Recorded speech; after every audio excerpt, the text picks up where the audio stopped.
So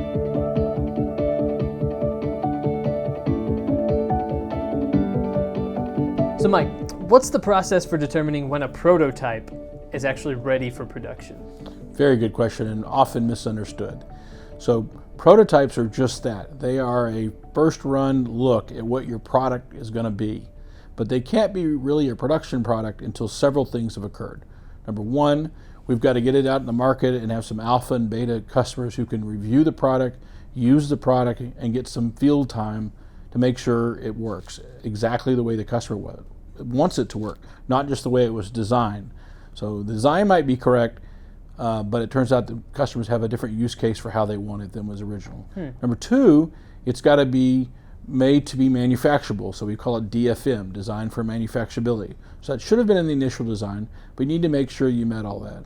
And third, we've got to get regulatory approval. So if this is a IoT device, for example, we're going to need UL approval, FCC approval, cellular is going to require PTCRB, we got to get approval by the carrier. It's a lot of approvals to make a wireless product be safe and get into the marketplace and be accepted by the carriers. So many aspects have to be included. How long can that process take, or does it vary just depending on the product? It varies on the product, and it varies about how many things are being pushed through. So you can imagine if there's a whole bunch of new IoT devices being pushed through AT&T or Verizon, for example, they can't test them all at once, and so you might get put in line. It could be 6 months waiting. Right now it's not too bad. Paragon's lucky enough to be able to do self-certification now on AT&T and Verizon in our office, and so that's a big plus. So we can do it real time in our office for Cat M1 radios.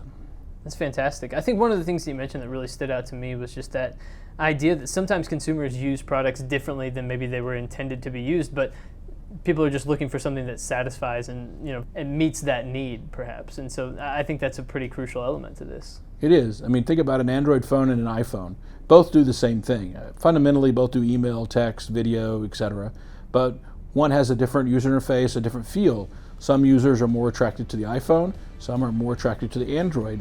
It's not a right or wrong answer, but if you're trying to make a product, you need to identify your market and then have a product that meets that with the right use case.